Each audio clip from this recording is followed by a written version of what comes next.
بسم الله الرحمن الرحيم. اعوذ باللہ من الشیطان الرجیم. بسم اللہ الرحمن الرحیم وبہ نستعین. اللہم قربنی فیہ الی مرضاتک وجنبنی فیہ من سخطک ونقماتک ووفقنی فیہ لقراءۃ آیاتک برحمتک یا ارحم الراحمین. اللہم قربنی فیہ، مجھے قربت عطا فرما اس ماہ میں، الی مرضاتک، تیری خوشنودی سے، یعنی پروردگار مجھے قریب کر دے اپنی خوشنودی اور رضا سے. وجنبنی فیہ من سخطک ونقماتک، اور مجھے اپنی ناراضگی اور غضب سے بچائے رکھ. مجھے اس ماہ میں آیات قرآن کی تلاوت کرنے کی توفیق عطا فرما، یا تیری آیات کی تلاوت کرنے کی توفیق عطا فرما اپنی رحمت کے ذریعے سے، اے سب سے زیادہ رحم کرنے والے. سب سے بہترین دعا، خوبصورت دعا انسان جو ہے وہ قرب الہی اور خدا کی خوشنودی کا حصول ہے، کہ انسان کی دنیاوی اور اخروی جتنی بھی نعمتیں ہیں وہ اس خدا کی رضایت میں پوشیدہ ہیں. کہ اگر انسان سے اگر اس کا رب راضی ہو جائے تو یہ سمجھیں کہ اس دنیا اور آخرت کی تمام نعمتیں اس کو مل گئیں. حتیٰ جنتیوں کے لیے جو سب سے افضل نعمت بیان کی جاتی ہے ان میں سے ایک نعمت خود رضایت خداوندی ہے، خدا کا راضی ہو جانا ہے. اب سوال یہ ہے کہ یہ رضایت حاصل کیسے ہو؟ ہم خدا سے دعا مانگ رہے ہیں، لیکن صرف دعا مانگنا الفاظ کی ادائیگی نہیں ہے، بلکہ دعا میں کے اندر جو ہے انسان کا عمل بھی پوشیدہ ہے. اگر ہم جناب رسول خدا اور ائمہ اطہار علیہ السلام کی زندگی کا مطالعہ کریں تو ہم دیکھتے ہیں کہ آپ نے ہمیشہ مشکلات اور مصائب برداشت کیے تاکہ خدا کو راضی کر سکیں. تو پس خدا کی رضایت کا ایک طریقہ خدا کی راہ میں پیش آنے والے مشکلات اور مصائب پر صبر و حوصلے کے ساتھ جو ہے وہ ڈٹ جانا ہے اور ان مصائب کو برداشت کرنا ہے. اسی طرح حدیث میں ہے کہ معصوم فرماتے ہیں کہ لوگ خدا کی رضا کو، خدا کی خوشنودی کو اپنی نفسانی خواہشات کی پیروی میں ڈھونڈتے ہیں، اور یہ لوگ کبھی بھی اس طریقے سے خدا کی رضایت کو حاصل نہیں کریں گے، جبکہ خدا کی رضا اور خدا کی خوشنودی اپنی نفسانی خواہشات کی مخالفت میں ہے. پس ہم اگر خدا کی خوشنودی کے خواہ ہیں تو سب سے پہلے اپنی نفسانی خواہشات پر کنٹرول کرنا پڑے گا، ان کی مخالفت کرنی پڑے گی. ایک نبی خدا نے خدا سے مناجات کی کہ پروردگار مجھے وہ علم عطا فرما کہ جس کے ذریعے سے تیری خوشنودی کو پا سکوں. تو پروردگار کی جانب سے جواب ملا کہ میری خوشنودی تیری اپنی خوشنودی پر موقوف ہے. اگر تو میری قضا سے راضی ہو جائے گا تو میں بھی تجھ سے راضی ہو جاؤں گا.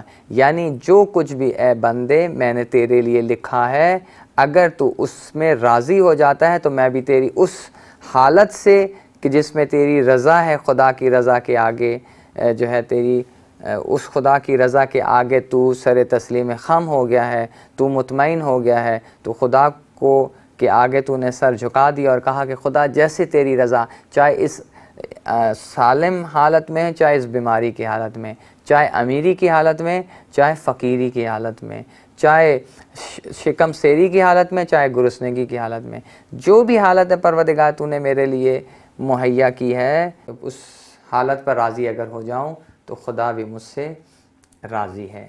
اگلا حصہ وَجَنِّبْنِي فِيهِ مِن سَخَطِكَ وَنِقْمَاتِكَ، کہ پروردگار وَنَقِمَاتِكَ جو ہے اپنی غضب سے اور اپنے انتقام سے دور فرما، مجھے اپنی ناراضگی سے بچائے رکھ. خوب، اب یہاں پہ جو سوال پیدا ہوتا ہے کہ یہ خدا کے غضب اور اس کے انتقام سے دوری کہ جو کہ انسان کی نجات کا باعث ہے، اور دعائے کومیل میں ہم پڑھتے ہیں کہ یہ اے پروردگار یہ زمین و آسمان تیرے غضب کے آگے اس کو برداشت تیرے غضب کو برداشت کرنے کی طاقت نہیں رکھتے، تو میں جیسا ضعیف اور ناتوان بندہ کہ جو حقیر اور ذلیل ہے کس طرح تیرے غضب کو برداشت کر سکوں گا۔ پس یہ جو خدا کا غضب ہے یہ انسان کا جو ناتوان جسم ہے وہ اس کو برداشت کرنے کی صلاحیت نہیں رکھتا۔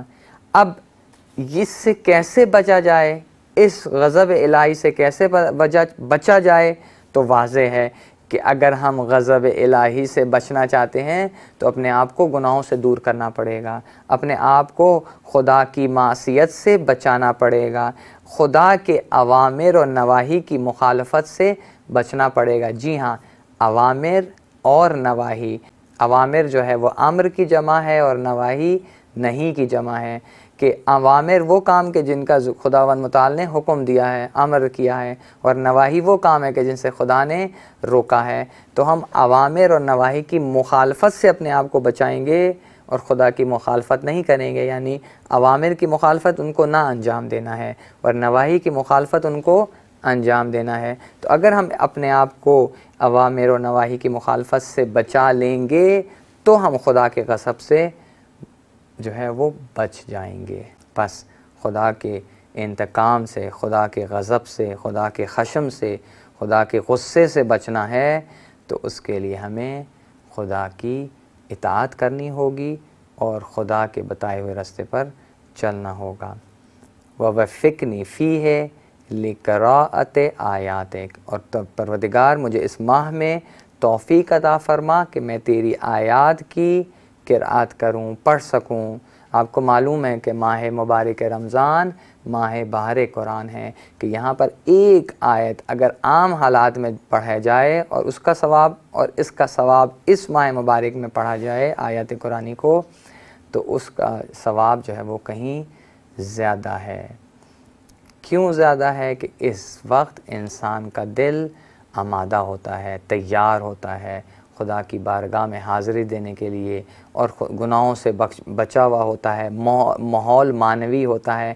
اس حالت میں وہ جب قرآن کی تلاوت کرتا ہے، آیات قرآنی کی تلاوت کرتا ہے، اور تلاوت سے مراد صرف الفاظ کی ادائیگی نہیں ہے، کتاب سے صرف بغیر سمجھے پڑھنا نہیں ہے، بلکہ تلاوت سے مراد سمجھنا بھی ہے۔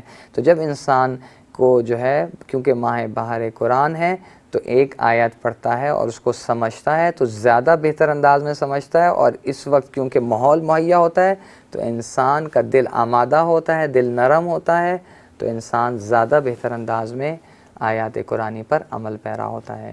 تو پروردگار سے اس مہینے میں ہم نے توفیق طلب کی ہے کہ ہمیں زیادہ سے زیادہ آیات قرآنی پڑھنے کی پروردگار توفیق عطا فرمائے تاکہ ہم اس کے اوپر عمل کر سکیں۔ اصل فائدہ یہی ہے کہ قرآن، ہمیں معلوم ہے کہ قرآن کی نازل ہونے کی وجہ جو ہدایت تھی، نہ کہ ثواب تھی۔ تو اب اگر ہم ہدایت کے لیے پڑھیں گے تو ہدایت پا لیں گے، اور اگر صرف ثواب کے لیے پڑھیں گے اور ہدایت کی طرف توجہ نہیں ہوگی تو ہدایت سے محروم رہ جائیں گے۔